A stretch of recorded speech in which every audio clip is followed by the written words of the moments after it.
Valley Club, all the stores in Marvel Strike Force went down earlier today. They came back up. Did they go down long enough for comp to arrive? And speaking of the stores, what are the biggest changes that each of the stores in Marvel Strike Force needs? We're going to answer these questions, and we're going to the mailbag to answer all of your mailbag questions because it is Monday. And if you're ready for all of these things and more, then Valley Club, you know what to do. Find that like button and let's go smash it. And welcome back to the ValleyFlyin channel. I am ValleyFlyin, and I hope you're having an excellent day.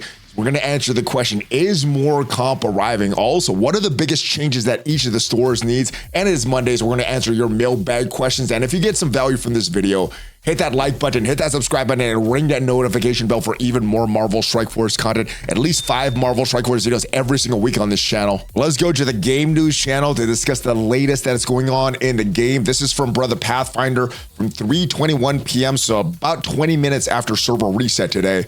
They're aware of Sterling's currently experiencing an issue and are actively working on a fix. And about 20 minutes later, so about 40 minutes after server reset, he comes up with the message: the in-game stores are back and working again. And what was happening, the stores look like this. They were having a bunch of issues. I thought it was just myself. I was going to talk about these stores today anyway, but they had some issues with the stores. I thought this was happening with myself. For me, when I reset it, these stores were working again, so I didn't experience too much issues.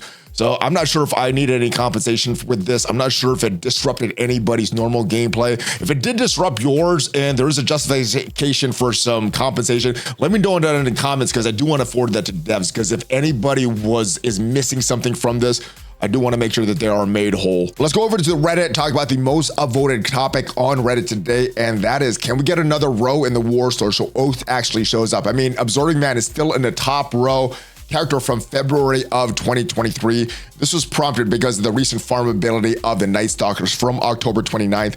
Blade was added to the Cosmic Crucible store. We had Oath added to the War store and just not really showing up there for a lot of people. Man-Thing replaced Sentinel as the featured character in Spotlight Raid Orb, and Sentinel went to the Arena store and Arena Orb. And then later, Man-Thing is going to be replaced by another character in Spotlight Raid Orb, and that should be one of those Battle World characters from the Astral team, either Emma Frost or Ancient One. But in discussion of this store, let's go back to that Reddit post, because I think the first comment was a pretty good comment. This person says, same with Blade. It's artificially making it difficult to farm. Most players have more than enough currency to farm them. Just got to make it frustrating. Either make everyone in the stores available or give us at least an orb option. Rather spend all of my credits on orbs, then maybe wait to get 15 shards a day. And I think that solution that was posed over on Reddit is a pretty simple solution that I think the devs can implement now. I mean, obviously, a lot of these stores, their currency is so outdated. They got 1.63 million the Blitz currency, 8.74 million raid currency. We have a lot of this arena currency. I'm buying these training mats all the time now. War currency is getting pretty ridiculous as well. Same thing with the Cosmic Crucible currency. And while I do agree that we need some full wholesale changes of all of these stores, because anytime anything's updated, most players, unless it's in like this Cosmic Crucible store where these characters rotate, or the War store where these characters rotate, most players are going to get these characters maxed out right away. So I do think that would be a simple solution. So right now, the War store, there's no War orb as far as characters here. We do have some options for gear, and there's some limited time options for the Absolute A-Force, but the War store, there's no orb for character shards. The Arena store, there is. The Raid store, there are. The Blitz store, there is. But as far as War, nothing. Cosmic Crucible, nothing. But I think that would be a good solution. Not making things artificially difficult to farm, because the stores are so outdated and the currency is so not valuable right now that we have so much of it. I think that would be a quick solution. Obviously, that's not a solution that Scopely would want in the long term, but giving us a Cosmic Crucible orb for character shards, not just outdated gear. I mean, we've had Crimson gear for almost a year now. Still looking at this old teal gear stuff. War store, give us that. Keep the Arena Orb and keep the Raid Orb. The Spotlight Raid Orb is not that bad as if you're just looking for that featured character.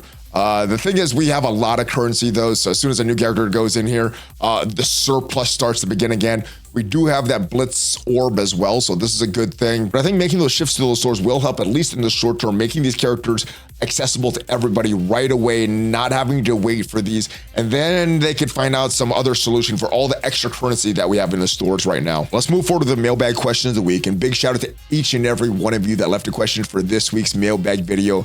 And if you want to leave a question about Marvel Strike Force or anything else for one of these future mailbag videos, make sure you are a member of the Discord. The link is down below. Go to the mailbag questions channel, ask your question there. And the first question of the week comes from Brother Dorky Cool. I have a Dark Dimension 8 city question or two. I'm using Spider Society in the second node and don't know what the right kill order is. There's a Cersei, Icarus, Nova, Hank Pym, and Captain Britain. Captain Britain keeps taunting and ruining everything. What should I do? All right, so if we go into the mission forward section so we can see the Dark Dimension node. Now, I believe you're talking about the last wave, but there is an Icarus, Cersei, and Captain Britain that pops out on this wave. And if you didn't kill this Hank Pym, you could be talking about this wave. So as far as this, I think we're going to go with the same order here. I think Captain Britain is the biggest threat. Hank Pym, if you could get to him and kill him, that will make that Captain Britain a lot easier to kill. Or if you can't get to the Hank Pym first because Captain Britain keeps taunting, or one of these Captain Britons keep taunting, go after the Captain Britain, get that guy down, then go after Hank Pym, and then I think you go after the Eternals. Now, in this situation, in Wave 3, we got one of each Eternal. We got one Icarus, one Cersei, and as a pair, Icarus is the more powerful Eternal, but as a solo character, so if you kill one of these Eternals and the other one's remaining, I think Icarus is a little weaker compared to Cersei. So in this wave, I would go after Cersei first, then Icarus. But if we're going to this last wave, because we got all those characters that are dropping there, we got a Captain Britain, we got a Nova, we got a Hank Pym, and we got 3 Eternals. We got 1 Icarus and 2 Cerseis. I would go pretty much the same kill order. Now, as far as now, let's go back to this Nova, actually. Nova would be actually a good character to leave alive because if you leave him alive, he takes a lot of hits to kill. You could end up resetting your cooldowns. However, if he gets his battlefield effects off, it may not be a good thing. So watch the Nova. You don't want the battlefield to get off. However, if you already got that off, you may want to slow kill this character and save your and reset your cooldowns. However, we're going here. Captain Britain is still the same character to go after. The taunt is going to make it very, very challenging. You can kill Hank Pym before Captain Britain. That's fine. It's going to make it easier to kill this Captain Britain, but get rid of the Captain Britain. Then we go after the Eternals. And because we have 2 Cerseis, getting rid of one of the Cerseis is still going to give you that double Eternal. So with this wave, I would go for that Icarus first. Just have those 2 Cerseis. 2 Cerseis are not as bad as an Icarus and a Cersei. So that is the kill order that I would use if I'm going back and doing Dark Dimension 8 again, brother. Hey, Valley, 2 quick questions. First, where can a player find the QR codes you showed in your videos? I have multiple new players in my alliance asking in-game. So we go and look at this. This is the QR code right now. What you can do is you could screenshot this this section of the video, and then you could go in to your camera roll and use this. Now, what it says here, let me read this before we go to this. If you're taken to an app store, find yourself being asked to download the game, please try scrolling up a bit. You should be able to proceed to the game from there. Now, it also says if your camera phone is not generating a link when pointing at a QR code, you can save this image to your camera roll, then hold down the photo to pull up the link and the game. So what you would have to do is, let me go to a video of this. So this is this for my camera roll. When I hold down the link from my camera roll, what it's going to do is pop up with this. Now, I'm on iOS. It may be slightly different on Android, but you should have this link, open as Strike Force. When it opens up Strike Force, that should be your reward. And if I'm remembering correctly, I think there was some power cores, some gold, and some training mats from this. Now, you could, if this is not working for you, you should also be able to find this image in the main game news channel of the Marvel Strike Force Discord. That's where Pathfinder posts his game news. So this is what you should be able to find. Like I said, you can just screenshot this video and then long hold on the QR code in your photo reel and then open up Marvel Strike Force. That should do it for you. Second part of your question, do you think Scopely is going to update or add more missions to the daily challenges in order to help with getting non-unique Crimson gear, i.e. catalysts and everything else like that? I think what they did, they shifted this. They addressed this, and I believe it was the 2024 roadmap. They only did one. They didn't do a second half, but I believe in the 2024 roadmap, they said that they're not going to be updating these challenges in the future. They were something that was important to the game before, And now what they want to do to get all these resources into players' hands is through events and milestones and things like that. So all the stuff that we should have been getting from this, I think did get replaced, or at least was the intention to get replaced in the milestones and events, things like that. So unfortunately, as good as and valuable as this was before, a lot of these challenges, they just have not been updated in a while. We're at Crimson Gear right now, still no Crimson Gear, all of this stuff, still some older pieces of teal gear. But like I said, I think the devs have kind of abandoned this and just want to get resources and players in other ways. Hey, ValleyFlyin, I'm glad you won the tournament. Now, I guess you're talking about the real life Jiu-Jitsu tournament where I did win, because if you're talking about the Marvel Strike Force Cosmic Crucible tournament, I got my butt kicked in that. But yeah, real life did pretty good, so thank you for that, brother. First question, where do I get Phoenix Awaken abilities from? I'm actually not sure on this one. I assumed that they were for sale when Omega Red was for sale. I didn't buy Omega Red, so I wasn't looking at all the offers. If you guys know for sure, let me know. But I do believe a lot of these Awaken abilities probably were for sale when Omega Red was released. If we look in game right now, there's no way to buy them right now. So if that was the release method, they're probably going to hold these off in a while.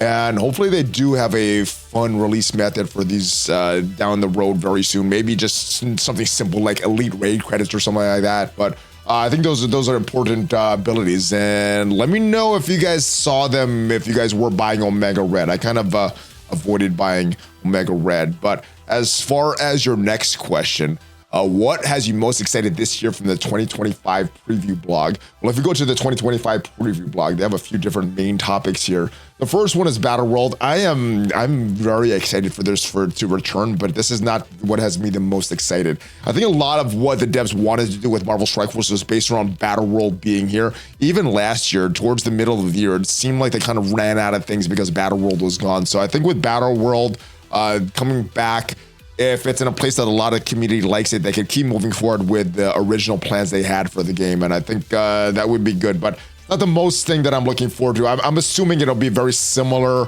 when it comes back. Hopefully they change some of the details to make it fun and make it more engaging. I don't think it was a bad game mode when it was here before, but a lot of the details just made it kind of boring and not as fun as I was hoping it would be. Right, Cosmic Crucible, we've already had some of the changes with the Ultimate 32. I guess I'm looking more forward to this, but yeah, not what has me the most excited. Raid difficulty selector. I think this is great for the community as a whole, because this is a long-standing game, over 6 years now, and there's players at all different levels in the game, new players, mid-game players. For myself, this won't affect me too much because I've been playing for a while. My alliance has been playing for a while, so normally we just go to the hardest raid difficulty, but this is going to be great if you haven't been playing since launch or close to launch. Age of X and Professor X, this is what has me the most excited because I always like chasing new characters. New characters always seem like an exciting chase, even if they're not as good. I do like that chase for these characters. I think most people, including myself, think this is going to be Dark Dimension 9. However, it might change. They do say it's going to be a new release method, 60 plus missions that has increasing difficulties. So we'll see what happens with Professor X. But I think as far as the 2025 preview, this has me the most excited. Global milestones where you work with your alliance towards milestones. That's a good thing. I just think that's a cool feature to add. Anniversary celebration, the 7th anniversary. That's just some free stuff. So that's good as well. But for me, Professor X is the most exciting. Let me know what is the most exciting thing from this 2025 preview. Hey, Valley, I got a Big Daddy Odin this past Friday. Congratulations, my brother. And with more and more people unlocking Odin, when will MSF start rooking out his red stars through the store? I'm dying to get my hands on a 7 red star Odin. So I think they do want to keep it vaulted for a little bit because when he was initially released, when Dark Dimension 8 originally came out, there was some milestones to go along with it, and players that got Odin unlocked within that time frame got a full 7 red star Odin. So I think they want to keep it kind of exclusive for the people that spent a bunch of money that were able to chase. Now, if you were able to get a partial unlock or were able to get in Dark Dimension 8, you could get some red stars on Odin. I did get 6 red stars on Odin, but like yourself, I want that 7th red star on Odin as well. You could make an argument that in certain cases, he is the best character in the game, but yeah, I think they do want to keep it exclusive for a while. My guess, because they say Professor X is probably coming around in spring of 2025, my guess is spring of 2025, around the time that Professor X is released or whatever his release event is coming soon. That's what I think Odin's Red Star should go to the store. Will they come to the store? Will Scopely forget about it? Probably, but that's when I think his Red Star should be going to the store. So hopefully they remember, hopefully Battle World gets fixed and they can move on to things more forward in Marvel Strike Force rather than fixing the things that they hope would work in 2024.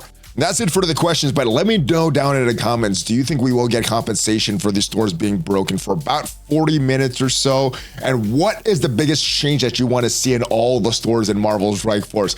Let me know down in the comments, and if you got some value from this video, leave it a like, and if you want to see what are the best characters to take into Dark Dimension today, regardless if you're going after Kestrel, Mephisto, Odin, anyone in between, that is the guide for you. I hope it helps you, and I will see you guys next time. Hulk fist bump, ValleyFlyin out. Have a great rest of your day, guys.